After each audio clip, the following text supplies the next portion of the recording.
समय एवं आलोचना पाई आज जो विषय वस्तु धार्य करा जायछि ता होछि कर्मफल और इष्टनिष्ठ। वास्तव रे मनुष्य जेतेबेले ए शरीर धारण करिकरी मर्त्य मंडल रे जन्म निये तार कर्म निर्धारित। कारण मानव जन्म एभली गोटे जन्म जो जन्म रे कर्म करिवार अधिकार परम पिता ए मनुष्य को देइचंती एवं ए कर्म देइथिबा जो देवता माने मध्य ए मनुष्य जन्म पाइबा पई व्याकुल होई उठंती। तेणु समस्तक भितरे श्रेष्ठ जीव ए मनुष्य को कर्म करने को पड़ी था एवं कर्म अनुसार ताको फल मध्य भोगिबा को पड़ी था। तेणु ए कर्ममय जीवन ए कर्ममय जीवन भितरे मनुष्य जो जो घात प्रतिघात भीतर दिक्री गति करि था एथिरे तार को सुफल मध्य मिली था कुफल मध्य मिली था। तेणु निजर कर्म अनुଯାयी से कर्मफल भोग करता। दिने से ठाकुर को जड़े प्रश्न करथिले जे भगवान मनुष्य को एते दुख दियंती कहीं, भगवान मनुष्य को एते दुख दियंती कहीं। से ठाकुर कहते जे ईश्वर मनुष्य को दुख दियंती नहीं अबा सुख भी दियंती नहीं।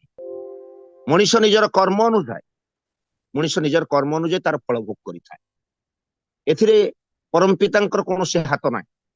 मनुष्य जो दुख भोगे, मनुष्य जो दुर्भोग्यर शिकार हुए, मनुष्य जो कष्ट पाए, मनुष्य जो जंत्रणा पाए, एथिरे परम पितांकर कौन से हाथ ना। मनुष्य तांकरी इच्छा मुताबिक चाली निजको सुनियंत्रित करी निजर कर्मफल को सुधारी नहीं पारे। निजर कर्मफल को खंडन करिबा पाई स्वयं विधि को बाध्य कर दे पारे। तार कर्मफल खंडन करिबा भली ता भितर जो साधना, ता भितर जो भक्ति, ता भितर जो निष्ठा, ता भितर जो भल पाइबा सेति पाई बेले बेले विधि बाध्य होइकर कर्मफल खंडन करंती। किंतु विशेष भावरे ए तो साधारणतः भगवान कौनसी काहाकू दोष माने दियंती नहीं, दुख दियंती नहीं बा सुख दियंती नहीं। आमे माने मध्य जानिछु जे देवता मान को समस्त को विभिन्न गोटे गोटे शक्ति समस्त देवता मान को प्रदान कर जाइछि।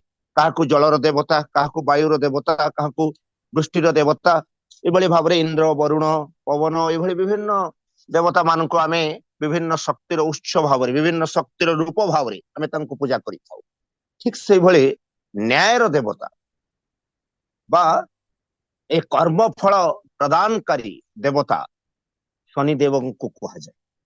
ए शनिदेव को कर्मफल प्रदानकारी देवता कहा जाए।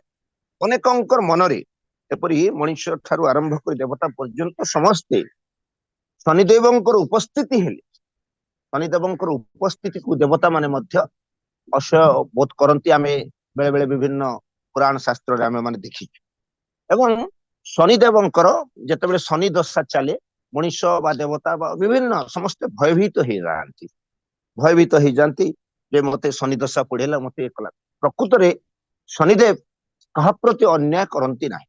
जेउ कर्मफल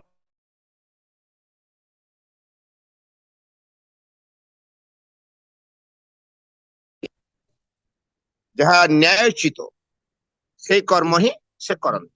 केबे से कौनसी प्रकार रो अन्याय करंती नाही। तांकर विचार रे कौनसी अन्याय न थाए। न्यायोचित जहा उचित ताहा ही से करंती। तेणु तांको मनुष्य भय करे काहीकि भय करे तार निजर आचरण निजर कर्म जो आमे माने जेतेबेले असत कर्मर पथिक हो असत कर्म उपाय रे असत पथ अवलंबन करी अनेक किछि आय उपार्जन करि थाउ। एवं आमे भाबू जे शनि मेला करदेले बा शनिंकर उपासना करदेले आमर किछि ग्रहरिष्ट खंडन हे जिवो। आम पाखरे प्रचुर टंका थाए तो आमे माने आम मान को जे जो बाट बताए प्रतिकार रो उपाय बताए हैं आमे तांको प्रकृत रे जे न्यायर देवता जे जहा हमर शिष्य ठाकुर कहिसंती यीशु ख्रीष्टंकर गोटे कथा को शिष्य ठाकुर सब बेले कहउतला डोंट टेम्प्ट द लॉर्ड। ईश्वरन को प्रलोभ कर नाही। Don't tempt the lord. ईश्वरन को प्रलोभ कर नाही। कौन से लोभ देखे कि कौन सी आशा देकरी कौन सी प्रकार उपासना करदेले जे संतुष्ट हो मोर समस्त प्रकार कर्मफल खंडन हो मु जो असत कर्म करिछि बा जहा करिछि जो जो कर्मफल अपकर्म करिछि ए सब खंडन हो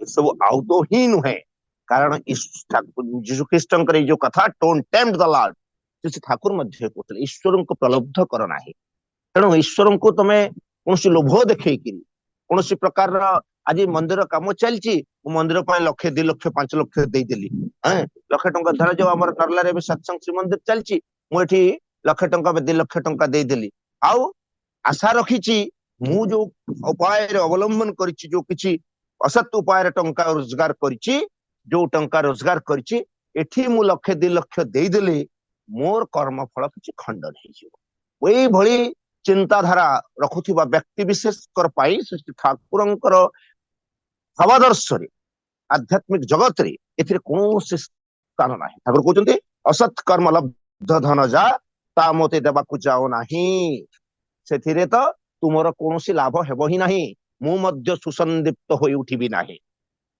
तेणु कष्ट उपार्जित आय धनरु आमे प्रभु को जे जेते अर्पण करे बा धरा जाऊ कौन पितृ अर्जित संपत्ति पाखे अनेक प्रचुर संपत्ति अच्छी जदि भी कौन किसी अच्छी अमाप संपत्ति अच्छी से देवाई इच्छा प्रकाश करती दियंती भी किंतु कौन स्वार्थ रखी कौन लोभ रखी जदि माने से कौन शर्त रखिक कंडीशन करी से जदि दियंती जे मोर एटा हे गले मुझे मु एटा देदेले मोर ये फलटा मु पाइजिबी ये भले आशा रखिक दियंती ताहले ताहा व्यर्थ निरर्थक कारण आमर भल पाइबाटा निस्वार्थपर भाव हवा दरकार निस्वार्थ मूलक हवा दरकार ठाकुर कहते ईश्वर को भल पाइबा हेले निस्वार्थ मूलक भाव भल पाओ एवं लाभकर निस्वार्थ मूलक तो ये जो कर्म फलर कथाटा आसिला ये कर्म फल को लेकर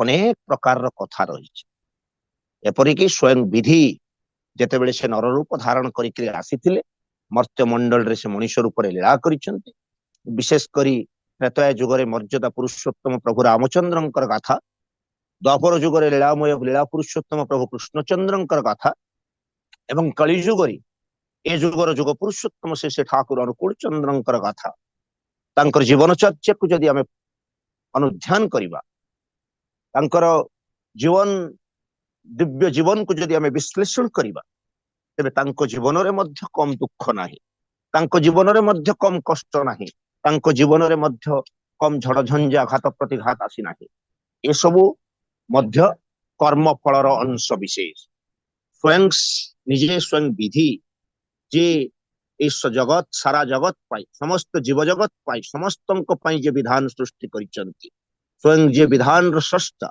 जे स्वयं विधि से मध्य जेतेबेले स्वयं नर रूप धारण करिकरी आसुचंती तांकु मध्य कर्म फल भोग करने को आपण देखिचंती मर्यादा पुरुषोत्तम प्रभु रामचंद्र जेतेबेले से लीला करथिले मर्त्य मंडल रे तांको जीवन रे अनेक दुख अनेक कष्ट जे अनेक दिन धरिकरी संतान पाई विलाप करुथिबा से राजा दशरथ परिवार रे को भली यज्ञ करिकरी को भली आध्यात्मिक भाव सृष्टि करिकरी से प्रभु सेठी आसिक जन्म नहीं गोटे दुख परिवेश भितर सेठी जेतेबेले तांकर पिता माता तांकर परिवार परिजन भितर गोटे दुखर छाया खेली जाइथिला से भली समय प्रभुंकर आविर्भाव जेतेबेले अष्टम गर्भरे प्रभु देवकी मां अष्टम गर्भरे प्रभु श्रीकृष्ण आसिले ता पूर्व 7 जन को निर्मम भाव में कंस हत्या करता गोटे शोकाकुल परिवेश भितर ये गोटे परिस्थिति भितर देकरी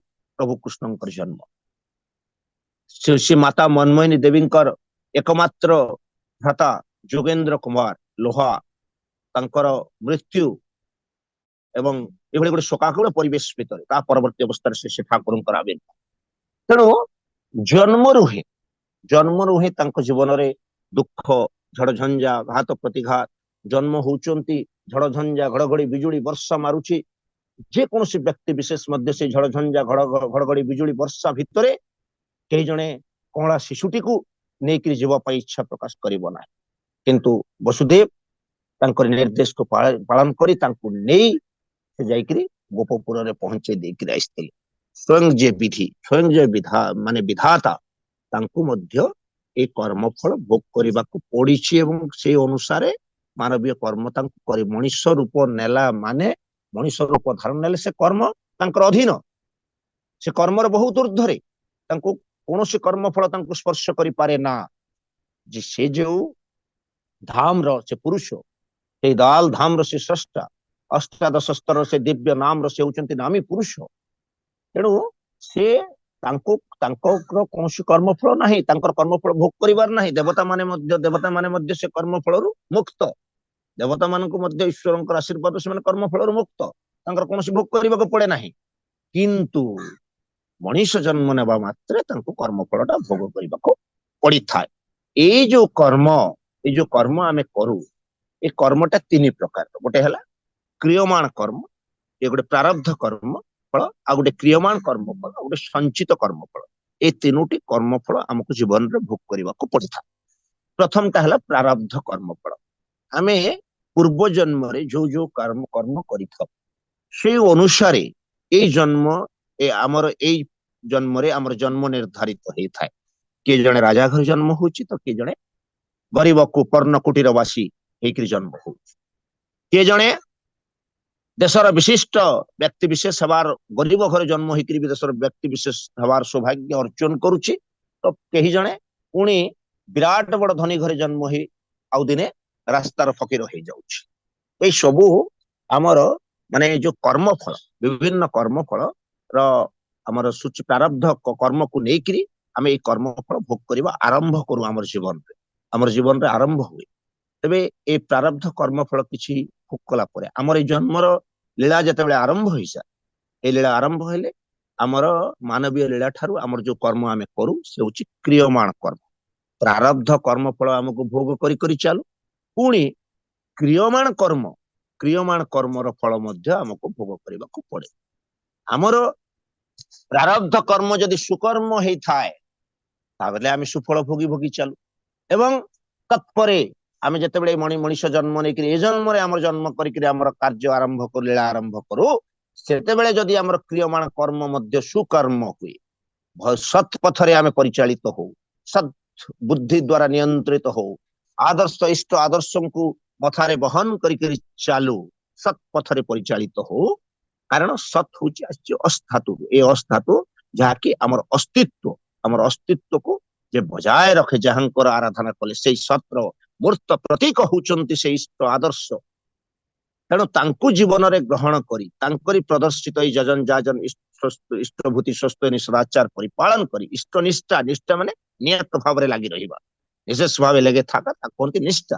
ତେଣୁ ସେଇ ଇଷ୍ଟଙ୍କ ପ୍ରତି ସହିତ ନିରନ୍ତର ଭାବରେ ଆମେ ଯୁକ୍ତ ହେଇକି ରହିବାର ପାଇଁ ଏସବୁ ବାଟ ଦିଆଯାଇଛି। ଯଜନ ଯାଜନ ଇଷ୍ଟଭୂତି ସ୍ୱସ୍ତୟନୀ ସଦାଚାର ଏଗୁଡିକ ପରିପାଳନ କଲେ, ତାଙ୍କରି କର୍ମରେ ନିଜକୁ ନିଯୁକ୍ତ କରି ରଖିଲେ ଏଇ ଇଷ୍ଟ ନିଷ୍ଠାଟା ସେଠି ପ୍ରବଳ ହେଉଠିବ।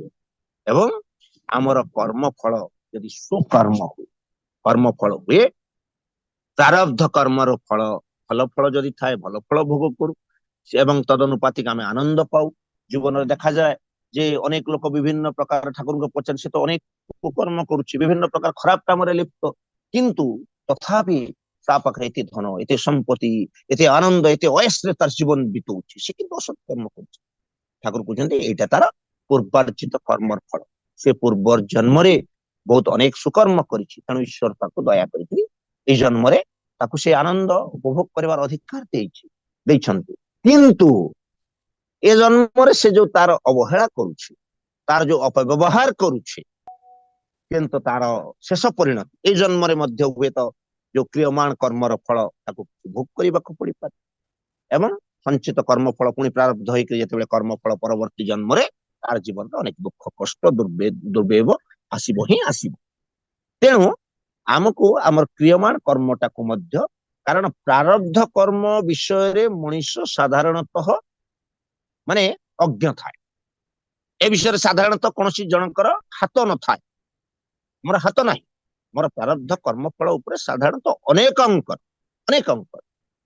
ଆମର ସେ ଆଚାର୍ଯ୍ୟ ବା ଠାକୁର ପରିବାର ସେମାନଙ୍କୁ ବାଦ ଦେଲେ ଆଉ କିଛି विराट बड़ साधक मान अच्छा अनेक साधक जो माने कि पूर्वजन्म संपर्क में जानती जो मान स्मृति बाही चेतना अच्छी तो से किसी मुष्टिमय किसी को बाद देले आमे अनेकांश अनेकंकर जीवन क्षेत्र में देखा जाए जे आमे माने साधारणतः प्रारब्ध विषय रे अज्ञ प्रारब्ध कर्मफल विषय आमे जानू ही ना प्रारब्ध विषय आमे जानू तेणु किंतु जदि जीवन रे हमर दुख छड़ बाधा विघ्न जीवन रे हमर आसे ए प्रारब्ध कर्मफल को हमको हसी हसी करी ताको भोग करने को पड़ो एवं ए क्रियमाण कर्म आहुरी जिते जिते सुंदर जिते निर्विरोध हो पारे जिते सुंदर सुष्ठु भाव में क्रियमाण कर्म परिपालन कले ए क्रियमाण कर्मर सुफल पाइबा सहित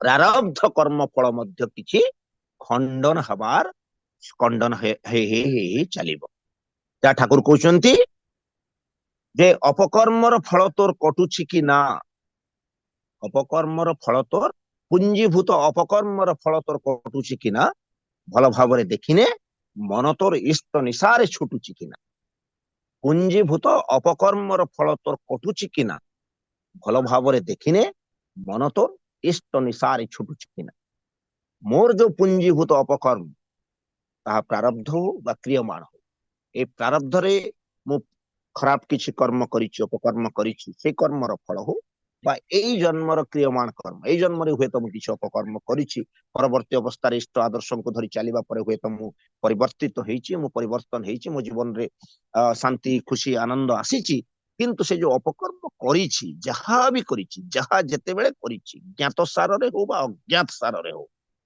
प्रत्येक कर्म फल मते भोग करने को पड़ो यह निश्चित एथिरु कौनसी व्यक्ति विशेष कौनसी जीव एथिरु त्राही पाइबे नहीं यह निश्चित मु जेते जहा करे ना कहीं मते कर्म फल भोग करने को पड़ो तेणु मोर क्रियमाण कर्मटा को ठीक करवा ठाकुर जी कहते पुंजीभूत अपकर्मर फल तोर कटुछि कि ना मोर अपकर्मर फल सब जहाँ मुझे प्रारब्ध कोई खराब कम करी दुख भोगुची कष्ट भोगुची जंत्रणा भोगुची बा ए जन्म किसी भल खराब कम करी नाही क्रियमाण कर्म मोर जन्म है आज पर्यंत जानिली मु कौन खराब कम करी नाही मु अपकर्म करी नाही मु किछि मु पूरा भल रास्ता रे चलीची सत्पथ रे चलीची सत्पथ रे परिचालित होउची केबे किछि मिछ कहि नाही कार निंदा करी नाही कार मंगल चिंता करी नाही का को कटु कथा कहि नाही कार माने कोनोसी कर्म फल केमती भोग करबा मु जन को कटु कटु कटुक्ति माने प्रकाश कली ता प्रति ताच्छिल्य कली ताको अपमान देली ताको गाली देली ताको मारधर कली से किंतु सही कर चली गला से कर्म फलटा मो पाई लेखा ही रहिला मते ताको भोग करबा को पड़िबो तार जो दुख तार जो कष्ट तार जो ईश्वरन का पाखरे तार जो प्रार्थना ता किंतु मते भोग करबा पड़िबो एटा निश्चित जेते बेले भी मु भोग करि पारे तेणु ए सबु कर्म फल देखा जाए जे मु भल रास्ता रे अछि भल पथरे सत पथरे परिचालित होछि तथापि मो जीवन रे तथापि मो जीवन रे कष्ट तथापि मो जीवन रे जंत्रणा ताहले बुझी नेबा को हबो हुए तो मोर क्रियमाण कर्म सत हेई पारे किंतु मोर प्रारब्ध कर्म फल मते मु या भोग करूछि मर्यादा पुरुषोत्तम प्रभु रामचंद्र से तो सत्र मूर्त प्रतीक से तो केबे सत्पथ को त्याग करी नाहंती सत्यर अनुगमन ही करिसंती सत्य को केबे त्याग करी नाहंती एवं सत्पथरु से कोनोसी भावरे ओहरी नाहंती प्रभु कृष्णचंद्र से मध्य सत्य को सत्यर ही अनुगमन करिसंती सत्यर से होचंती सत्र मूर्त प्रतीक श्री ठाकुर तांको से होचंती सत्र मूर्त प्रतीक हेबा सत्य समस्त सबु बेले सत्य तो तांकर परिप्रकाश सत्य तो तांकर रूप तथापि तांको जीवन रे दुख तथापि तांको जीवन रे कष्ट तथापि तांको जीवन रे दुर्दैव तार कारण हेउछि प्रारब्ध कर्मफल ए प्रारब्ध कर्मफल तांको जीवन रे भोग करबा को पड़िछि जोथि पाई जीवन रे से दुख भोग करिसंती कर्मफल भोग करिसंती कष्ट भोग करिसंती निंदा पीड़ना लांछना अर्चना अनेक किछि तांको सहिबा को पड़िछि तांकर जीवन रे प्रभु रामंकर जीवन रे मध्य सैया प्रभु कृष्णंकर जीवन रे मध्य सैया से ठाकुरंकर जीवन रे मध्य सैया आउ क्रियमाण कर्म जो सत्कर्म से करिकरी गले जो धर्मर स्थापना करिकरी गले अधर्म को विनाश करिकरी धर्मर स्थापना करिकरी गले एई सत्यर परिप्रकाश कले सत्यर उद्घाटन कले सत्यर प्रतिष्ठा पाई धर्मर प्रतिष्ठा पाई न्यायर प्रतिष्ठा पाई तांकर जो कर्म जो क्रियमाण कर्म थिला प्रभु रामंकर प्रभु कृष्णंकर प्रभु श्री ठाकुरंकर सत्यर परिप्रकाश पाई सत्यर उद्घाटन पाई ए धर्मर प्रतिष्ठा पाई से जहा जहा करिकरी गले सेई क्रियमाण कर्मर फल तांकर इह काल रे भोग कले तांको ठाकुर रूप रे भगवान कृष्ण को विश्वगुरु रूप रे सेई समस्ते जदुपति भाव रे तांको पूजा कले प्रभु रामचंद्र को मध्य तांको इह काल रे अनेक लोक तांको माने माने भगवान भाव रे तांको अभिहित कले एवं परवर्ती अवस्था रे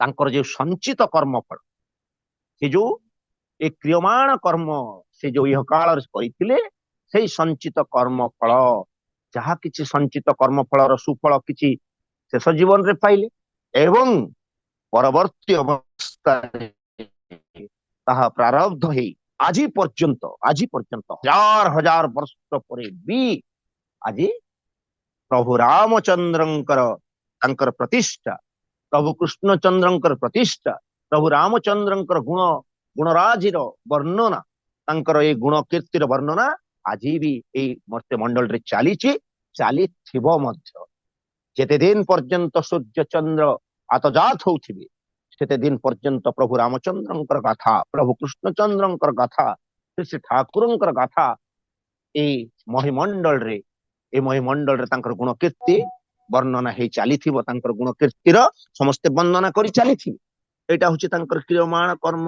परवर्ती अवस्था रे संचित कर्म फलर तार स्वरूप एटा तेणु ता अर्थ एहा सत्य एहा निश्चित जे आमको कर्म फल भोग करिबाको पड़िबो तेणु प्रारब्ध कर्म कथा आमे विषय बुझा कहउतली जे प्रारब्ध कर्म फल विषय आमे अज्ञ किंतु क्रियमाण कर्म होची आम हाथ रे क्रियमाण कर्म को जदि आमे ठीक करी चालू केमिति ठीक करिबा इष्टनिष्ठा होची से माध्यम जो माध्यम रे आमर क्रियमाण कर्मटा ठीक हम जहाँ श्री श्री आचार्य देव कहउचंती जहाँ श्री श्री आचार्य देव कहउचंती आमे जहां को भल पाओ तांकर गुण गुड़ी आम भितरे परिप्रकाश पाए जहां को आम जते अधिक भल पाओ ऑटोमेटिकली ज्ञात सार रे बा अज्ञात सार रे हो तांकर से चलनी तांकर चरित्र तांकर आचरण आम भीतर धीरे धीरे परिप्रकाश हुए अंकुरित तो हुए जे श्री श्री आचार्य देव को देखुचे श्री पूजनीय अविंदा को देखुचे से माने तांकर जो इष्टनिष्ठा तांकर जो ठाकुर को प्रति जो भक्ति ठाकुर को प्रति भल पाइबा सेटा कल्पना करा जाय न पारे तारा कल्पना करा न जाय पारे सेइथि पाए आज आज इष्ट श्री श्री ठाकुर आज तांको भितरे जीवंत आज तांको भितरे मूर्त ठाकुरंकर जो जो चलनी जो जो चरित्र जैसे जेमने हमर सब बेले कहे हमर दरभंगार जने ऋतिका जी स्वर्गवासी हे गलेनी से थरे ऑनलाइन सत्संग रे एटा कोविड टाइम रे से कहउथले जे हमारा ठाकुर जैसे सहज सरल सच्चे और पक्के थे ऐसे ही श्री श्री बड़ता परम पूज्य पश्य दादा श्री श्री आचार्य देव और पूजनीय अविंदा ऐसे ही सहज सरल सच्चे और पक्के हैं तेणु कथाटा कहीं कहले से आमे खाली कहलेनी एटा आमे प्रत्यक्ष अनुभव करूछु ठाकुर जहा थिल श्री श्री बड़दा श्री परम पूज्य श्री श्री दादा श्री श्री आचार्य देव पूजनीय अविंदा आमे तांको भितर कोनसी प्रकार रो पार्थक्य परिलक्षित करूना हो किंतु आमर गुरु मध्य ठाकुर पूजनीय अविंदा श्री श्री आचार्य देवकर गुरु मध्य ठाकुर से माने ठाकुरंकर रेतजात संतान आमे होचु ठाकुरंकर पुष्टिजात संतान ठाकुर हमके अधिकार दैचंती you are son by culture जो माने तुमे ठाकुरंकर दीक्षा माध्यम ग्रहण करिछु किंतु ठाकुरंकर भितरे ठाकुरंकर चलनी ठाकुरंकर जीवन चर्या ठाकुरंकर परिवार गठन आमर चलनी आमर चर्या परिवार गठन आमर व्यक्ति जीवन दाम्पत्य जीवन सामाजिक जीवन राष्ट्रीय जीवन आमर पंच महाजीवन आउ आम गुरुंकर पंच महाजीवन भितरे हेल एंड हेवेन रो डिफरेंस आकाश पाताल रो पार्थक्य किंतु से ठाकुरंकर पंच महाजीवन ଏବଂ ଶ୍ରୀ ଶ୍ରୀ ଆଚାର୍ଯ୍ୟ ଦେବଙ୍କର ପଞ୍ଚମହାଜୀବନ ଭିତରେ କୌଣସି ପାର୍ଥକ୍ୟ ନାହିଁ, ଲେଶ ମାତ୍ର ପାର୍ଥକ୍ୟ ନାହିଁ। There is no difference between the lifestyle of Sri Thakur and Sri ଆଚାର୍ଯ୍ୟ ଦେବ। କିନ୍ତୁ ଠାକୁରଙ୍କର ପଞ୍ଚମହାଜୀବନ ଆଉ ଆମର ପଞ୍ଚମହାଜୀବନ ଭିତରେ ଆକାଶ ପାତାଳର ପାର୍ଥକ୍ୟ କାହିଁକି? এইটা ହଉଛି ଇଷ୍ଟନିଷ୍ଠାର ଅଭାବ। ଆମେ ସର୍ବୋପରି ତାଙ୍କ ପରି ହେଇ ଉଠି ପାରି ନାହୁଁ, ତାଙ୍କରି କଥାକୁ ନିଜ ଜୀବନରେ ଚରିତ୍ରାୟିତ କରିବା ପାଇଁ ଚେଷ୍ଟା କରିପାରି ନାହୁଁ ବା ଚେଷ୍ଟା ମଧ୍ୟ କରୁନାହୁଁ, ଚେଷ୍ଟା ମଧ୍ୟ କରୁନାହୁଁ। କୋଉ କ୍ଷେତ୍ରରେ କେମିତି କାହାକୁ କୋଉ ଭଳି ଭାବରେ କେମିତି ବ୍ୟବହାର କରିବା ଦରକାର, କଣ କହିବା ଦରକାର, କଣ କରିବା ଦରକାର, ଟିକି ନିକିକିରି ପ୍ରତିଟି କଥା ଠାକୁର କହିଦେଇକିରି ଯାଇଛନ୍ତି। ମୁଁ ଯେତେବେଳେ ରାଗି ଥାଏ ତାହେଲେ କୋଭଳି ବ୍ୟବହାର କରିବା ଦରକାର, କାହା ଉପରେ କ୍ରୋଧ ହେଇଛି, କେହି ଜଣେ ମୋର ଅନ୍ୟାୟ କରିଛି, କେହି ଜଣେ ମତେ କଷ୍ଟ ଦେଇଛି, କେହି ଜଣେ ମତେ ଦୁଃଖ ଦେଇଛି, ତା ସହିତ କେମିତି ବ୍ୟବହାର କରିବା କଥା, ପଡୋଶୀ ସହିତ କେମିତି ବ୍ୟବହାର କରିବା ଦରକାର, ପୁତ୍ର ସନ୍ତାନ ଚର୍ୟା ସମୟରେ ପିଲା ଛୁଆଙ୍କୁ କେମିତି ତାଙ୍କୁ କୋଭଳି ପୋଷଣ ଦେବା ଦରକାର, ସବୁ କଥା ପ୍ରତ୍ୟେକ ସ୍ୱାମୀ ସ୍ତ୍ରୀର ସମ୍ପର୍କ କେମିତି ହେବା ଦରକାର, ପିଲା ଛୁଆର ବାପା ମା ସହିତ ସମ୍ପର୍କ କେମିତି ହେବା ଦରକାର, ବାପା ମାର ପିଲା ଛୁଆ ପ୍ରତି କେମିତି କର୍ତ୍ତବ୍ୟ ହେବା ଦରକାର, ପ୍ରତ୍ୟେକ ଜିନିଷ ଶ୍ରୀ ଠାକୁର କହିଛନ୍ତି। ମୁଁ କିନ୍ତୁ ତାକୁ ଫଲୋ କରୁ ନାହିଁ। କେମିତି ଫଲୋ କରୁଛି? ମୋର ପ୍ରବୃତ୍ତି ମାଫିକ, ମୋର ଇଚ୍ଛା ମୁତାବିକ, ମୋର ଇଚ୍ଛା ମାଫିକ ମୁଁ ଠାକୁର ଧରିକି ଚାଲିଛି। ମୁଁ ଠାକୁରଙ୍କୁ ଧରିଛି କିନ୍ତୁ ମୋର ମାଫିକ କମ୍ପ୍ରୋମାଇଜ କରି ଚାଲିଛି। ଠାକୁର କହୁଛନ୍ତି ଯେ ଗୋଟେ ଜିନିଷ ପ୍ୟାସନେଟ ଲଭ, ଆଉ ଗୋଟେ ହଉଛି କମ୍ପ୍ରୋମାଇଜିଂ ଲଭ, ଆଉ ଗୋଟେ ହଉଛି ପ୍ୟାସନେଟ ପ୍ରିଭେଡିଂ ଲଭ। এই ପ୍ୟାସନେଟ ପ୍ରିଭେଡିଂ ଲଭ ଦରକାର, ଇଷ୍ଟନିଷ୍ଠାରେ ରହେ ପ୍ୟାସନେଟ ପ୍ରିଭେଡିଂ ଲଭ। କିନ୍ତୁ ମୋର ପ୍ୟାସନେଟ ଲଭ ପ୍ରବୃତ୍ତି ମାଫିକ ଭଲ ପାଇବା, ଆଉ କିଛି ପ୍ରବୃତ୍ତିରୁ ଟିକେ ଆଉ ଟିକେ ଉପରକୁ ଗଲେ କମ୍ପ୍ରୋମାଇଜିଂ ଲଭ, ସେ ଆହୁରି ଡେଞ୍ଜର କମ୍ପ୍ରୋମାଇଜିଂ ଲଭ। ହଁ, ଯେତେବେଳେ ଠାକୁରଙ୍କ ପାଖରେ ସତ୍ସଙ୍ଗରେ ଆସିଗଲି, ଭାବ ବିହୋଳ ହେଇଗଲି, ଗୋଟେ ପୁରା ପକ୍କା ସତ୍ସଙ୍ଗୀ ଲୋକ ଦେଖିଲେ, ଭଲ ସତ୍ସଙ୍ଗୀ, ଭଲ ଭଜନ କୀର୍ତ୍ତନ କରୁଛନ୍ତି, ସୁନ୍ଦର ସୁନ୍ଦର କଥା କହୁଛନ୍ତି, ପୁଣି ଗଲି ପେସନ ଭିତରେ ପଶିଗଲି, ପୁଣି ସେଠି ଯେତେବେଳେ ଇଚ୍ଛା ଲାଗିଲା ସେଠିକି ଗଲି, ଆଜି ଇଚ୍ଛା ଲାଗିଲା ସେଠିକି ଗଲି, କେତେବେଳେ ପ୍ରବୃତ୍ତିର ଜାଲରେ, କେତେବେଳେ ଠାକୁରଙ୍କ ଜାଲରେ, ମତେ ଯୋଉଟା ସୁହେଇଲା ସେଠିକି ଗଲି। ଏଇଟା ହଉଛି କମ୍ପ୍ରୋମାଇଜିଂ ଲଭ। ଏଥିରେ କିନ୍ତୁ ଅକାଟ୍ୟ ଇଷ୍ଟନିଷ୍ଠା ରହେ ନା। ଅକାଟ୍ୟ ଇଷ୍ଟନିଷ୍ଠା କର୍ମଫଳକୁ ଖଣ୍ଡନ କରିବାର ଶକ୍ତି ରଖିଥାଏ, ଏ ଅକାଟ୍ୟ ଇଷ୍ଟନିଷ୍ଠା। ଆଉ ଗୋଟେ ଆମର ସେଭିଙ୍ଗସ ନାହିଁ, ଆମର ସେଭିଙ୍ଗସ ନାହିଁ। ପରମ ପିତାଙ୍କର ଆକାଉଣ୍ଟରେ ଆମର ସେଭିଙ୍ଗସ ବହୁତ କମ। ପ୍ରାୟ ସମସ୍ତ ସତ୍ସଙ୍ଗୀଙ୍କର ସେଭିଙ୍ଗସ ହଉଛି ବହୁତ କମ। କାରଣ ତାର କାରଣଟା ହଉଛି ଆମେ ଯୋଉ କର୍ମଫଳ କରିଥାଉ, ଆମେ ମାନେ ସବୁବେଳେ କିଛି ଭଲ କର୍ମ ବି କରୁ, ସୁକର୍ମର ଯାହା ସୁଫଳ ମିଳେ, ଖରାପ କର୍ମର ଖରାପ ଫଳ ମିଳେ। ତେଣୁ ଆମେ ମାନେ ଦେଖୁଛୁ ଜୀବନରେ ଆମେ ଅନେକ ଲୋକ ଭଲ କାମ ବି କରୁ, ଭଲ କାମ କରିକିରି ବି ତାଙ୍କ ଜୀବନରେ ଝଡଝଞ୍ଝା ଆସେ, ଘାତ ପ୍ରତିଘାତ ଆସେ, ଅକାଳ ମୃତ୍ୟୁ ଆସେ, ବିଭିନ୍ନ ପ୍ରକାରର କଥା ହୁଏ। ତାର କାରଣଟା କଣ? ତାର ଅସଲ କାରଣ ହେଲା ଯେ ସେ ଯୋଉ କର୍ମଫଳର ସେ ତ ପାଇଲେ, ସେ ଭଲ କର୍ମ କରିଥିଲେ, ଭଲ କର୍ମ ଫଳ ପାଇଁ ତାଙ୍କ ଆକାଉଣ୍ଟରେ, ପରମ ପିତାଙ୍କର ଆକାଉଣ୍ଟରେ ତାଙ୍କ ସେଭିଙ୍ଗସ ହେଇକି ରହିଲା। କିନ୍ତୁ ସେ କେତେବେଳେ ୱିଡ୍ର କରିଦେଇଛନ୍ତି ଆଉ କେହି ଜାଣିଲେ, ସେ ଆକାଉଣ୍ଟରୁ ସେ କେତେବେଳେ ୱିଡ୍ର କରିଛନ୍ତି ଏ କଥା ଆମେ ଆଉ ଜାଣିପାରିଲେ। କାରଣ କେତେବେଳେ ଯେତେବେଳେ ତାଙ୍କ ନିଜର ଜୀବନର ତାଙ୍କର ସ୍ୱାର୍ଥ ପାଇଁ ସେ ତାଙ୍କ ପାଖରେ ପ୍ରାର୍ଥନା କଲେ, ପରମ ପିତା ତାକୁ ମଞ୍ଜୁର କରିଦେଲେ।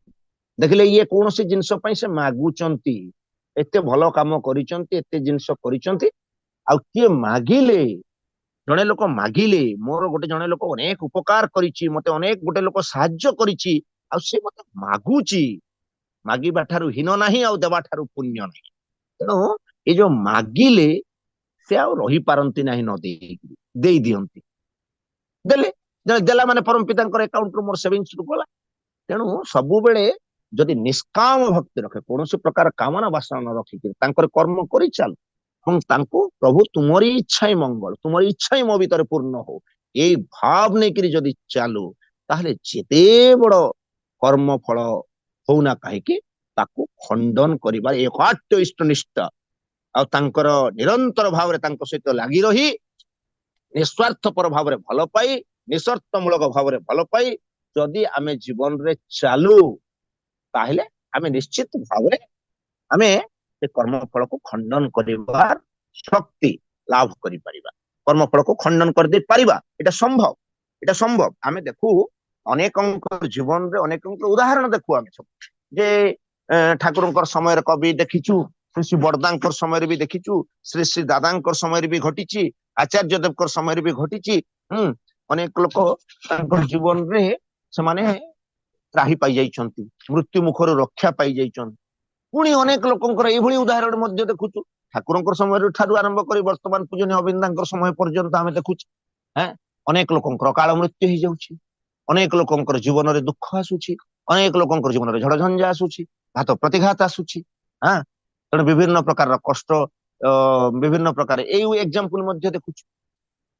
ତେଣୁ ଏଇ ଏକ୍ସାମ୍ପଲ, ଏଇ ସବୁ ଏକ୍ସାମ୍ପଲ ଯୋଉ ରହିଛି, ଏଇଟା ସବୁ ଆମ ମାନଙ୍କ ପାଇଁ ଗୋଟେ ଗୋଟେ ନୀତି ଶିକ୍ଷା, ଆମ ମାନଙ୍କ ପାଇଁ ଗୋଟେ ଗୋଟେ ନୀତି ଶିକ୍ଷା। ସବୁଠୁ ବଡ କଥା ହେଲା ଯେ ଆମେ ଇଷ୍ଟ ବା ଆଦର୍ଶ ଯାହାଙ୍କୁ ଜୀବନରେ ଗୁରୁ ରୂପରେ ପାଇଛୁ ତାଙ୍କ ପ୍ରତି ଅକାଟ୍ୟ ବିଶ୍ୱାସ ରହିବା ଦରକାର। ବିଶ୍ୱାସ ରହିଲେ ତାଙ୍କ ପ୍ରତି ନିଷ୍ଠା ଆସିବ। ତେଣୁ ଯେ ସେ ହଉଛନ୍ତି ସର୍ବ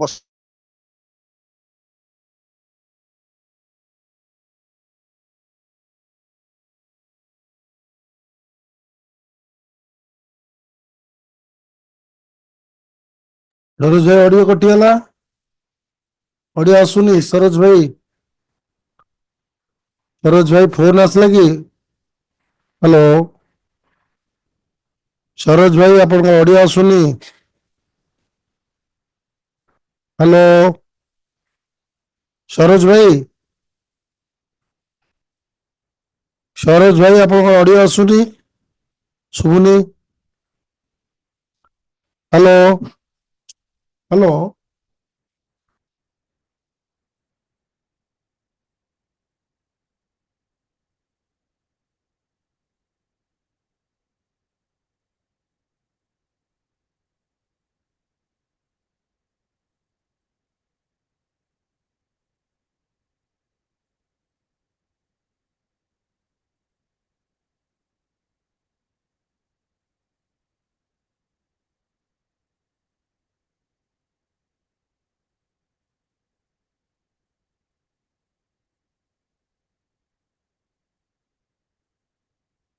सरोज भाई ऑडियो आसुनी।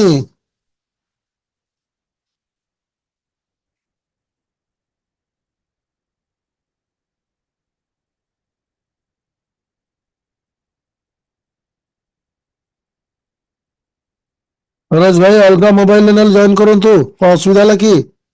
सरोज भाई ऑडियो ऑन करूँ। सरोज भाई हाँ हाँ हाँ ऑडियो टा केंद्र बंद हो जाइए। बंद नहीं, अपन फोन आसले कि? ओ नहीं, फोन तो डू नॉट डिस्टर्ब ऑन कर दीजिए। कहीं अपन टोटल शुभुनी कहीं के समय लानी 5 मिनट है सत्य कि on off he जाइतिला Bodhe 2 minute 3 minute है शुभुनी टोटली। फोन अच्छे ऑन थिला एठी हो हो कोन आज्ञा कोन ऑफ केमती ही जाइतिला एबे देखिली जे ऑफ ही जाइतिला कोन तू एबे हाँ ऑफ थिला ऑन शुभु नथिला ऑन है कि भी शुभु नथिला कोन हो ठीक अछि। तेणु सबुठारु बड़ कथा हैला जे आमे स्वतःस्वेच्छ प्रीति आग्रह नहीं तांकरी दायित्व को मु निजे इच्छाकृत भाव स्वेच्छाकृत भाव माने तांकर दायित्व को बहन करी मो बापा को सेवा मते केही जने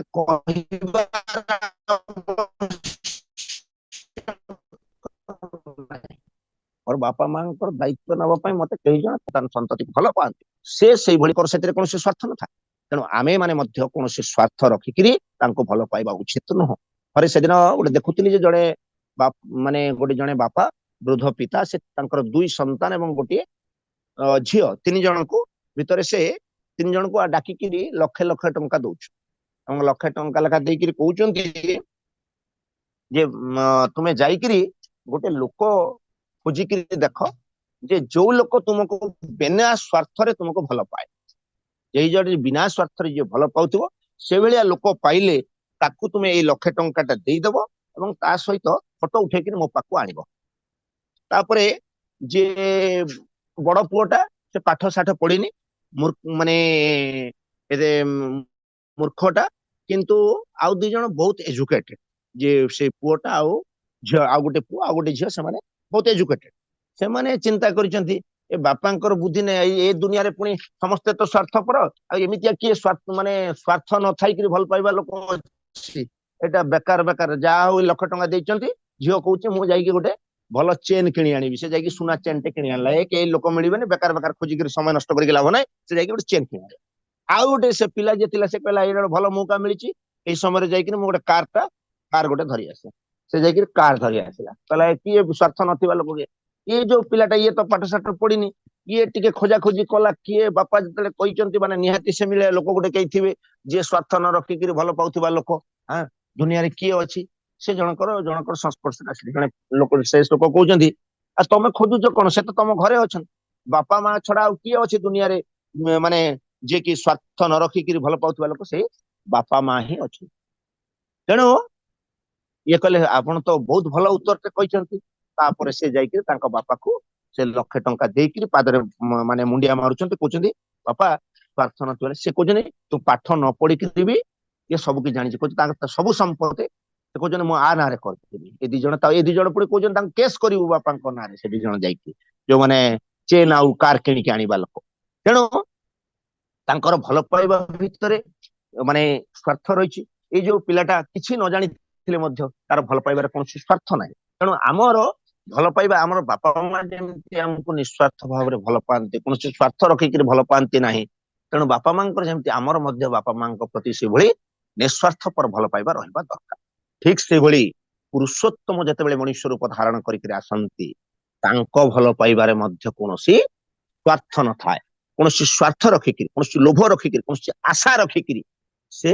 ଭଲ ପାଆନ୍ତି ନାହିଁ ତାଙ୍କର ଏକମାତ୍ର ସ୍ୱାର୍ଥ ସେ କହୁଛନ୍ତି ମୁଁ ଟିକେ ପ୍ରେମର କାଙ୍ଗାଳ ମୁଁ ଟିକେ ତୁମମାନଙ୍କର ଭଲ ପାଇବା ଚାହେଁ ମୁଁ ଚାହେଁ ତୁମେ ମାନେ ଟିକେ ଭଲରେ ରୁହ ସୁଖରେ ରୁହ ଶାନ୍ତିରେ ରୁହ କେହି ଜଣେ ମୋର କେବେ ସେ ଭାଗ୍ୟ ହବ ଯେତେବେଳେ ଜଣେ ପଡୋଶୀ ଆଉ ଜଣେ ପଡୋଶୀର ଆସି ପ୍ରଶଂସା କରିବ ଜଣେ ସହକର୍ମୀ ଆଉ ଜଣେ ସହକର୍ମୀର ଆସି ପ୍ରଶଂସା କରିବ ଜଣେ କର୍ମୀ ଆଉ ଜଣେ କର୍ମୀର ଆସି ପ୍ରଶଂସା କରିବ ସ୍ତ୍ରୀ ଆସି ସ୍ୱାମୀର ପ୍ରଶଂସା କରିବ ସ୍ୱାମୀ ଆସି ସ୍ତ୍ରୀର ପ୍ରଶଂସା କରିବ ଭାଇ ଆସି ଭାଇର ପ୍ରଶଂସା କରିବ ଶାଶୁ ଆସି ବୋହୂର ପ୍ରଶଂସା କରିବ ମୋର ଭାଗ୍ୟ କେବେ ହେବ ଏଇ ଆଶା ସେ କରିଛନ୍ତି ଏଇ ଆଶାଟିକୁ ଏଇଟା ହିଁ ତାଙ୍କର ସ୍ୱାର୍ଥ ଏଇଟା ହିଁ ତାଙ୍କର ସ୍ୱାର୍ଥ ଯେ ଆମେ ମାନେ କେମିତି ଭଲରେ ରହିବୁ ସୁଖରେ ରହିବୁ ଆନନ୍ଦରେ ରହିବୁ ଏଇଟା ହିଁ ତାଙ୍କର ସ୍ୱାର୍ଥ ଆମ ମାନଙ୍କର ମଙ୍ଗଳ ହିଁ ତାଙ୍କର ସ୍ୱାର୍ଥ ଥରେ ଗୋଟେ ଜାଗାରେ ଗୋଟେ ଇଂଲିଶ ବାଣୀ ଥିଲା ଠାକୁରଙ୍କର ନେରୋ ମାଇଣ୍ଡେଡ ସେଲଫିଶ ଆର୍ ଜେନେରାଲି ଫୁଲ୍ସ ଏଇ ବାଣୀଟି ଦେଖିକିରି ଥରେ ଜଣେ ବିଦେଶୀ ଜଣେ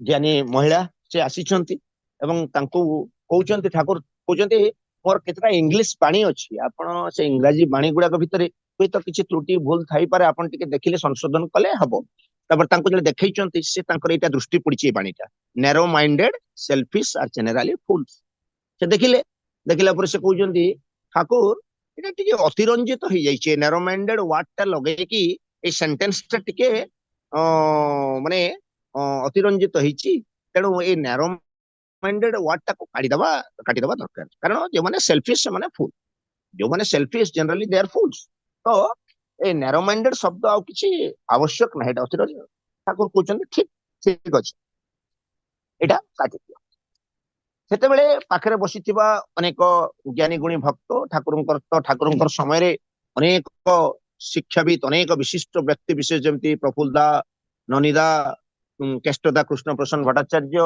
ଏଭଳି ଅନେକ ଜ୍ଞାନୀ ଗୁଣୀ ବିଦ୍ୱାନ ବ୍ୟକ୍ତି ବିଶେଷ ସବୁ କିଛି ମାନେ ଛାଡି ତ୍ୟାଗ କରି ଠାକୁରଙ୍କ ପାଖରେ ସେମାନେ ସମର୍ପିତ ଜୀବନ ବିତଉଥିଲେ ତେଣୁ ସେମାନଙ୍କ ମନରେ ପ୍ରଶ୍ନ ଆସୁଛି ଯେ ଠାକୁରଙ୍କର ବାଣୀରେ କଣ ତାହେଲେ ଭୁଲ ଥାଇପାରେ ଏଇଭଳି ଯୋଉ ପ୍ରଶ୍ନ ଆସିଛି ସେ ସମୟରେ ଠାକୁର ତାଙ୍କର ମନର କଥା ଜାଣିପାରି ଠାକୁର ପଚାରୁଛନ୍ତି ଯେତେବେଳେ କାଟିବା ପାଇଁ କହୁଛନ୍ତି ସେ ଟିକେ ସଂକୋଚ ପ୍ରକାଶ କରୁଛନ୍ତି ଟିକେ ମାନେ ରେଲୁକ୍ଟେଣ୍ଟ ହଉଛନ୍ତି ସେତେବେଳେ ତାକୁ ସେ ମାନେ ପଚାରୁଛନ୍ତି ଆରେ କିଛି ବୋଲବେ ନା କି ହେଲେ କହୁଛନ୍ତି ନା ଠାକୁର ଆମେ ଭାବୁଥିଲୁ ଯେ ଆପଣଙ୍କର ବାଣୀରେ ଆପଣଙ୍କର କଥାରେ ମଧ୍ୟ କଣ ଏମିତି ଭୁଲ ବି ରହିପାରେ ତାହେଲେ ଠାକୁର କହୁଛନ୍ତି ନା ସେମିତି ମାନେ ଜିନିଷଟା ହେଲା ମୁଁ ଭାବେ ଯେ ଏ ଦୁନିଆରେ ସମସ୍ତେ ହଉଛନ୍ତି ସେଲଫିଶ ଏ ଦୁନିଆରେ ସମସ୍ତେ ହଉଛନ୍ତି ସେଲଫିଶ ସମସ୍ତଙ୍କର କିଛି ନା କିଛି ସ୍ୱାର୍ଥ ରହିଛି ଯାହା ଭିତରେ ଯଦି ସ୍ୱାର୍ଥ ନାହିଁ ତାହେଲେ ସେ ମାନେ ଅନ୍ୟର ସ୍ୱାର୍ଥକୁ ମଧ୍ୟ ଚିହ୍ନି ପାରେ ନା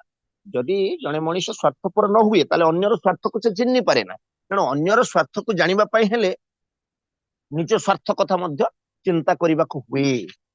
କିନ୍ତୁ ଯୋଉମାନେ ନ୍ୟାରୋ ମାଇଣ୍ଡେଡ, ଯୋଉମାନେ ହୀନମନ୍ୟ ବ୍ୟକ୍ତିତ୍ୱ, ସେଇମାନେ ହଉଛନ୍ତି ବୋକା। ସେମାନେ ନିଜେ ସବୁ କିଛି ହରାନ୍ତି ଏବଂ କିଛି ଅନ୍ୟମାନଙ୍କର ଭଲ ପାଇବା ମଧ୍ୟ ପାଇପାରନ୍ତି ନାହିଁ।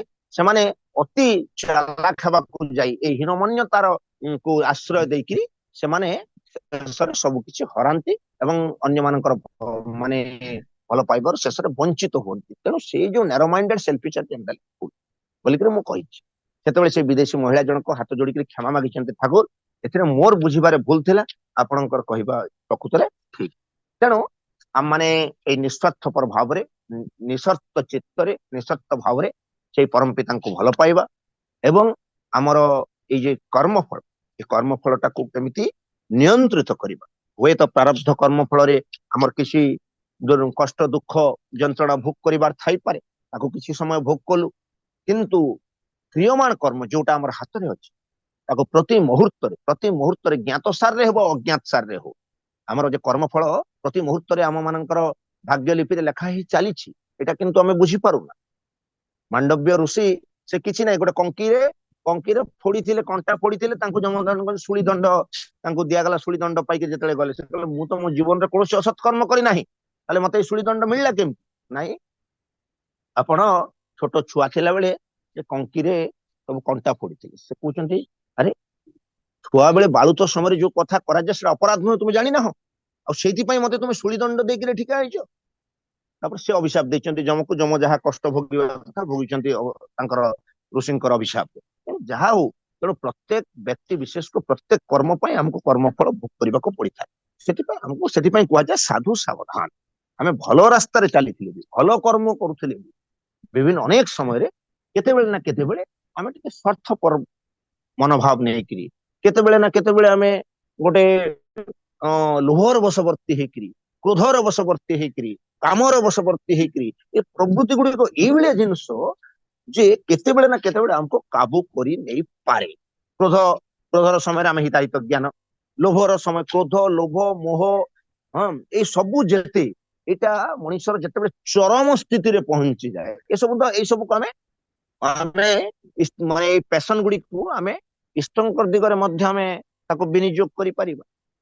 କିନ୍ତୁ ଆମେ ତାକୁ ଯେତେବେଳେ ଆମ ନିଜର ସ୍ୱାର୍ଥ ପାଇଁ ତାକୁ ବିନିଯୋଗ କରୁ ଏବଂ ଏହାର ଚରମ ସ୍ଥିତିରେ ଯେତେବେଳେ ଯାଇକିରି ପହଞ୍ଚେ, ଆମେ ହିତାହିତ ଜ୍ଞାନ ହରେଇ ବସୁ, ବିବେକ ଶୂନ୍ୟ ହେଇ ଉଠୁ ଏବଂ ତାର ଭିତରେ ଯୋଉ ଅପକର୍ମ କରୁ, ତାର ଯୋଉ ଭୁଲ କାମ କରୁ ଏବଂ ସେଇ ଅପକର୍ମର କର୍ମ ଫଳ ଆମକୁ ଭୋଗ କରିବାକୁ ପଡିଥାଏ। ନିଶ୍ଚିତ ଭାବରେ ଆମେ କୌଣସି ବ୍ୟକ୍ତି ବିଶେଷ କର୍ମ ଫଳରୁ ନିସ୍ତାର ପାଇଯିବ, କର୍ମ ଫଳ ତାକୁ ଭୋଗ କରିବାକୁ ପଡିବ ନାହିଁ, ଏ କର୍ମଫଳ ଫର୍ମଫଳ କିଛି ନାହିଁ, ଏଇ ପ୍ରକାରର ଚିନ୍ତାଧାରା ମାନସିକତା ରଖୁଥିବା ବ୍ୟକ୍ତି ବିଶେଷ, ଏଇଟା ଗୋଟେ ସାଇଣ୍ଟିଫିକାଲ କଥା ଯେ each and every action has same and opposite reaction, ଯେ ନ୍ୟୁଟନ୍ସ ଥାର୍ଡ ଲ ଯୋଉ କଥା କହୁଛି।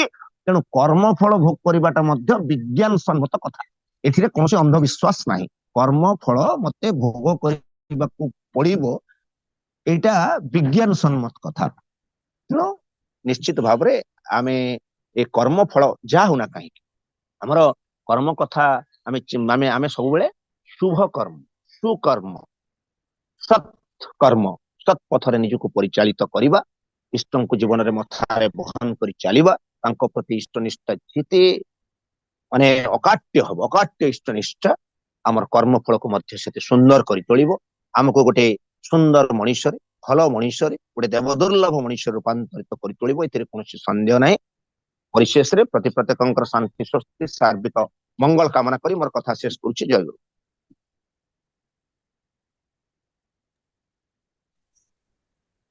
जय गुरु, जय गुरु, जय गुरु। बहुत बहुत धन्यवाद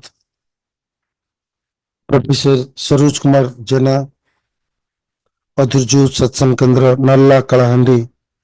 इति सुंदर भाव आज विषय वस्तु थिला कर्मफल और इष्टनिष्ठा, सुंदर भाव आलोचना होती। आज सकाळे अनुचिंतार कर्मफल पर आलोचना होता। जाओ विषय वस्तु बहुत भल। मनीष जन्म मृत्यु पर्यंत किसी ना किसी कर्म करे, कर्म व्यतीत से रही पारे नहीं। सत्कर्म हो বা ଅସତ୍ କର୍ମ ହଉ, ପ୍ରତ୍ୟେକ କର୍ମର ଯାହାକି ଫଳ ନିଶ୍ଚିତ ରହିଛି। ଯେମିତି ଆମେ ଆଜି ଆଲୋଚନା କରୁଥିଲୁ ଯେ ଆମେ ଖାତାରେ ଯାହା ଲେଖୁ ଆମ ଗୋଟେ ରେଜଲ୍ଟ ଆମକୁ ମିଳେ, କେତେ ମାର୍କ ଆମେ ପାଉ ପରୀକ୍ଷାରେ ଆମକୁ ଡିକ୍ଲେୟାର କରାଯାଏ କି କେତେ ମାର୍କ ରଖିଛି କୋଉ ପରୀକ୍ଷାରେ। ଆମେ ଯେମିତି ଆମ ଜୀବନ ଯାତ୍ରାରେ ଆମେ ଯାହା ଯାହା କର୍ମ କରୁଛୁ ତାର ମଧ୍ୟ ମାର୍କିଂ ହେଉଛି ଈଶ୍ୱରଙ୍କ ପାଖରେ। ସେ ମାର୍କିଂ ଆମକୁ ଦିଆଯାଉନାହିଁ, ସେ ମାର୍କିଂ ଇନଡାଇରେକ୍ଟଲି ଆମେ ପାଉଛୁ। ଆମେ ଆମର ଯନ୍ତ୍ରଣା, ଦୁଃଖ, କଷ୍ଟ, ଆମେ କିଛି ନର୍କ ଯନ୍ତ୍ରଣା ବି ଏଠି ଭୋଗୁଛୁ। କହୁ ଏଇଠି ନର୍କ, ଏଇଠି ସ୍ୱର୍ଗ। ସ୍ୱର୍ଗ କୋଉଠି ନାହିଁ, ନର୍କ କୋଉଠି ନାହିଁ। ମଣିଷ ସତ୍କର୍ମ କରିଥିଲେ ଏଇଠି ସ୍ୱର୍ଗ ସୁଖ ପାଏ, ଅସତ୍କର୍ମ କରିଥିଲେ ଏଇଠି ନର୍କ ଯନ୍ତ୍ରଣା ଭୋଗେ। ତେଣୁ ପ୍ରତ୍ୟେକ ଲୋକର କର୍ମ ଫଳ ରହିଛି। ଏ କର୍ମ ଫଳ କଟିଯାଏ କେତେବେଳେ ନା ଯଦି ଇଷ୍ଟଙ୍କ ସହିତ ଇଷ୍ଟ ନିଷ୍ଠା ଥାଏ। ଇଷ୍ଟ କିଏ ତାକୁ ଜାଣିବା ଦରକାର। ସଦ୍ଗୁରୁ ଯେ ଯୁଗ ପୁରୁଷୋତ୍ତମ, ସେ ଇଷ୍ଟ, ସେ ଗୁରୁ, ତାଙ୍କୁ ଯେ ଗ୍ରହଣ କରିଛନ୍ତି, ତାଙ୍କରି ସତନାମ ଜପୁଛନ୍ତି, ତାଙ୍କରି ସତ୍ସଙ୍ଗରେ ଯୋଗଦାନ କରି ଭଜନ କୀର୍ତ୍ତନ ଯାଜନ ଶ୍ରବଣ କରୁଛନ୍ତି ଏବଂ ତାଙ୍କୁ ଅନୁସରଣ କରି ଜୀବନ ଯାତ୍ରା ଯେଉଁମାନେ ହିଁ ଚାଲନ୍ତି ସେମାନଙ୍କର ପୂର୍ବ ଜନ୍ମର କର୍ମଫଳ ମଧ୍ୟ କଟିଯାଏ। ଏଇ ଜନ୍ମରେ ଅସତ୍ କର୍ମ କରିବାକୁ ସେମାନେ ସୁଯୋଗ ପାଆନ୍ତି ନାହିଁ। କାହିଁକି ନା ତାଙ୍କର ମନ ସବୁବେଳେ ଥାଏ ତାଙ୍କ ପାଖରେ, ଆଉ ତାଙ୍କର କର୍ମରେ ମଧ୍ୟ ସେ ଲାଗି ରହିଥାନ୍ତି। ଖାଲି ମନ ରହିଲେ ହବନି, ଖାଲି ତାଙ୍କର ଚିନ୍ତା କରିବା, ଭଜନ କୀର୍ତ୍ତନ ଶ୍ରବଣ କରିବା ଏବଂ ତାଙ୍କରି ଇଷ୍ଟଭୂତି ତାଙ୍କୁ ଅର୍ପଣ କରିଦେଲେ ଯେ ଆମ କର୍ମ ହେଲା ନାହିଁ। ତାଙ୍କର ଯେତେବେଳେ ଯୋଉ ନିର୍ଦ୍ଧାରିତ କର୍ମ ଆମ ପାଖକୁ ନ୍ୟସ୍ତ ହଉଛି ଆମ ଉପରେ, ଯେତେବେଳେ ସେ ଆଚାର୍ଯ୍ୟଙ୍କ ମାଧ୍ୟମରେ, ଅବିନ୍ଦାଙ୍କ ମାଧ୍ୟମରେ ବର୍ତ୍ତମାନ ଯେଭଳି ଆମକୁ ଡିପି ୱାର୍କର ଦାୟିତ୍ୱ ଦିଆଯାଇଛି, ସେ ମଧ୍ୟ କର୍ମ। ଏ କର୍ମ କରିବା ଭିତରେ ଆମ ଭିତରେ ଯୋଉ ସମୟ ଗୁଡ଼ିକ ଥିଲା, ଅସତ୍ ସମୟ କର୍ମ କରୁଥିଲେ ବା ଅସତ୍ କାର୍ଯ୍ୟରେ ଯାଇକି ପହଞ୍ଚିଲେ, ଅସତ୍ ଚିନ୍ତା କରୁଥିଲେ, ଆମ ଭିତରେ ଟ୍ୟାକ୍ସ ଆସିଗଲା ଯେ ମୁଁ ଗୁରୁଙ୍କର କର୍ମ କରିବି, ଗୁରୁଙ୍କ ପାଇଁ ମତେ 1,00,000 କଲେକ୍ସନ କରିବାର ଅଛି କି 50,000 କଲେକ୍ସନ କରିବାର ଅଛି ମନ୍ଦିର ନିର୍ମାଣ ପାଇଁ, ମତେ ଏତେ ତାରିଖ ସୁଦ୍ଧା 10 ତାରିଖ ଭିତରେ ଦେବାକୁ ପଡିବ। ମତେ ରାତିରେ ଆଉ ନିଦ ହବନି, ମୁଁ ସେଇ ଚିନ୍ତା କରୁଥିବି କୋଉଠି ଯିବି, କାଠୁ ଆଣିବି, କେମିତି ପଇସା ଠାକୁରଙ୍କର ଏଇ କାମ ହବ, ଛାତ ପଡିବ। ସେ ଆଉ ମତେ ଦାୟିତ୍ୱ ଦିଆହେଇଛି କି ସିମେଣ୍ଟର ଦାୟିତ୍ୱ ହଉ, ଯେକୌଣସି ଦ୍ରବ୍ୟର ଦାୟିତ୍ୱ ଦିଆ ହଉ। ଏଇ ଚିନ୍ତା ଦେଖନ୍ତୁ, ଇଷ୍ଟଙ୍କ ପାଇଁ ଯେ ଚିନ୍ତା କରିବା, ଇଷ୍ଟଙ୍କ ପାଇଁ ଦାୟିତ୍ୱ ନେବା ଏବଂ ତାକୁ ମଧ୍ୟ ଭିକ୍ଷା କରି ଆଣିବା, ଏଇ ଯୋଉ କର୍ମ କରିବା ଭିତରେ ଆଉ ମଣିଷ କେତେର ତାର ଅସତ୍ କର୍ମ କରିବାର ଯୋଉ ଥିଲା ସମୟ ସେ ଚାଲିଗଲା। ଆଉ ସେ ଚିନ୍ତା କରିପାରିଲାନି ବା କର୍ମ ବି କରିପାରିଲାନି ସେଭଳି। ତେଣୁ ଇଷ୍ଟଙ୍କର ଯୋଉ ଦାୟିତ୍ୱ ଦିଅନ୍ତି ଆମକୁ ଆଶୀର୍ବାଦ ବୋଲି ଭାବିବା। ଇଷ୍ଟଙ୍କ କର୍ମ କରିବା ସବୁବେଳେ ତାଙ୍କରି, ଆମେ ଯେମିତି ଆମକୁ ଟ୍ୟାକ୍ସ ଦେଇଛନ୍ତି ସକାଳୁ ଉଠିବୁ କମ୍ପଲସରି ତୁ ଉଠିକି ଆଗେ ନାମ ଧ୍ୟାନ କରିବୁ, ଇଷ୍ଟଭୂତି ଦବୁ, ପ୍ରାର୍ଥନା କରିବୁ। ଆମକୁ ଏଇଟା ସବୁ ଜିନିଷ କମ୍ପଲସରି ଦାୟିତ୍ୱ ଦିଆଯାଇଛି, କିନ୍ତୁ ଆମେ ତାକୁ ନେଗ୍ଲେକ୍ଟ କରିଦଉଛୁ। ନେଗ୍ଲେକ୍ଟ କଲା ଫଳରେ ବି ଦେଖନ୍ତୁ ଆମର ଜୀବନରେ କେତେ କ୍ଷତି ହଉଛି ଆମେ ଜାଣିଛୁ। ଯେତେବେଳେ ଅସତ୍ ଚିନ୍ତା ଆସିପାରୁଛି, ଅସତ୍ କର୍ମ କରୁଛେ, ଇଷ୍ଟ କର୍ମକୁ ଯିଏ ନେଗ୍ଲେକ୍ଟ କରିଛନ୍ତି ବା ଇଷ୍ଟଙ୍କ କର୍ମକୁ ଯିଏ ଆଡେଇ ଦେଇଛନ୍ତି, ସେତେବେଳେ ଅସତ୍ ଜିନିଷ କିଛି ନା କିଛି ପଶିଛି। ସେତେବେଳେ ଅନ୍ୟାନ୍ୟ ଚିନ୍ତା ଗୁଡ଼ିକ ଆସି ମନ ଭିତରେ ପଶିଯିବ। ସେ ଚିନ୍ତା ଗୁଡ଼ିକ ମଧ୍ୟ କେତେବେଳେ କୋଉ କର୍ମରେ ନେଇ ପହଞ୍ଚେଇ ମଣିଷକୁ କେତେ ଦୁଃଖ ଯନ୍ତ୍ରଣା ଦବ ଆଉ ତା ଜୀବନରେ କେତେ ରୋଗ ଯନ୍ତ୍ରଣା ପାଇବ, ସେ ବି ସେତେବେଳେ ଜାଣିପାରନ୍ତିନି। ମଣିଷ ସବୁ ଜାଣେ ଶୁଣେ କିନ୍ତୁ ପ୍ରଭୁଙ୍କ ପ୍ରତି ନିଷ୍ଠା ରଖେ ନାହିଁ। ସେ ନିଷ୍ଠା ଯାହାର ଥାଏ ସେ କେବେ ଆଉ ଅନ୍ୟ ଚିନ୍ତା ତା ଭିତରେ ପଶିବ ନାହିଁ ବା ଅନ୍ୟ କର୍ମ ସେ କରିପାରିବ ନାହିଁ। ଇଷ୍ଟ ନିଷ୍ଠା ନଥିଲେ ହିଁ ଅସତ୍ କର୍ମ କରିବାର ବହୁତ ସୁଯୋଗ ରହିଥାଏ ବା ମିଳିଥାଏ ତାକୁ। ତେଣୁ ଇଷ୍ଟ ନିଷ୍ଠା ଯୋଉମାନଙ୍କର ରହିଛି ସେମାନଙ୍କ ଭିତରେ ଏଇ ସବୁ କର୍ମ କରିବାର ଭାବ ଆଉ ଆସେ ନାହିଁ। ସେ ସତ୍ ଚିନ୍ତା ହିଁ କରିବେ, ସତ୍କର୍ମ କରିବେ ଏବଂ ଏ ସତ୍କର୍ମ ଫଳ ନେଇ ବାହୁଳି ଯିବେ। ତେଣୁ ଆସନ୍ତୁ ଆମେ ସଦା ସର୍ବଦା ତାଙ୍କର ସହିତ ଲାଗି ରହିବା, ତାଙ୍କରି ଚିନ୍ତା କରିବା, ତାଙ୍କରି ନାମ ଜପିବା, ତାଙ୍କରି କର୍ମ କରିବା। ତାଙ୍କର ଯେତେବେଳେ ଯାହା ଆମକୁ ଆଦେଶ ନିର୍ଦ୍ଦେଶ ଦଉଛନ୍ତି ତାକୁ ପରିପାଳନ କରି ଜୀବନ ଯାତ୍ରାରେ ସଫଳ ହବା। ନିଶ୍ଚିତ ପୂର୍ବଜନ୍ମର କର୍ମ କିଛି କଟିଯିବ, ଏ ଜନ୍ମରେ ମଧ୍ୟ ଆମେ ଅସତ୍ କାର୍ଯ୍ୟ କରିପାରିବା ନାହିଁ। ଅସତ୍ କର୍ମ ନକରି ଆମେ ଭଲ କର୍ମ କରି ଜୀବନରେ ଶାନ୍ତି, ସ୍ୱସ୍ତି, ଆନନ୍ଦ ଜୀବନ ଯାପନ କରି ଖୁସିରେ ବାହୁଡ଼ି ଯିବା। ନିଶ୍ଚିତ ଆମେ ପରବର୍ତ୍ତୀ ଜନ୍ମରେ ସୁନ୍ଦର ମଣିଷଟି ପୁଣି ଜନ୍ମ ଲାଭ କରିବା, ଏଇ ଆମର ଲକ୍ଷ୍ୟ ରହୁ। ପରମ ପିତାଙ୍କର ଇଚ୍ଛା ଆମ ଭିତରେ ପରିପୂର୍ଣ୍ଣ ହଉ।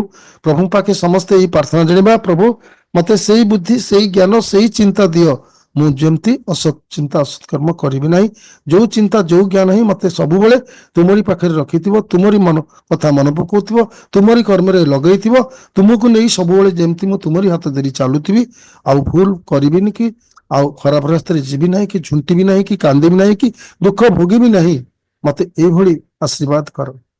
ସୁନ୍ଦର ଭାବରେ ପ୍ରଫେସର ସରୋଜ କୁମାର ଜେନା ଆଜି ଆଲୋଚନା କରି ଆମମାନଙ୍କୁ ସମସ୍ତଙ୍କୁ ଆନନ୍ଦିତ କରିଛନ୍ତି, ସମସ୍ତଙ୍କୁ ଚେତେଇ ଦେଇଛନ୍ତି, ବୁଝେଇ ଦେଇଛନ୍ତି, ସମସ୍ତଙ୍କ ମନ ଭିତରେ ଥିବା ସବୁ ଅସତ୍ ଚିନ୍ତାକୁ ଆଜି ଦୂରୀଭୂତ କରି ପ୍ରଭୁଙ୍କ ଚିନ୍ତାରେ ଚିନ୍ତିତ କରି ଆଉ ସତ୍କର୍ମ କରିବା ପାଇଁ ଆଜି ପ୍ରେରଣା ଦେଇଛନ୍ତି ତାଙ୍କର ସେଇ ସୁନ୍ଦର ସୁମଧୁର ଭାବପୂର୍ଣ୍ଣ ଭକ୍ତିପୂର୍ଣ୍ଣ ଯାଜନ ମାଧ୍ୟମରେ। ସେଥିପାଇଁ ଦାଦା ଏବଂ ତାଙ୍କ ପରିବାରର ସମସ୍ତଙ୍କର ମଙ୍ଗଳ ନିମନ୍ତେ ମୁଁ ପ୍ରଭୁଙ୍କ ଶ୍ରୀପାଦ ପଦ୍ମରେ ପ୍ରଣାମ ଜଣାଉଛି। ଧନ୍ୟବାଦ ଦାଦା।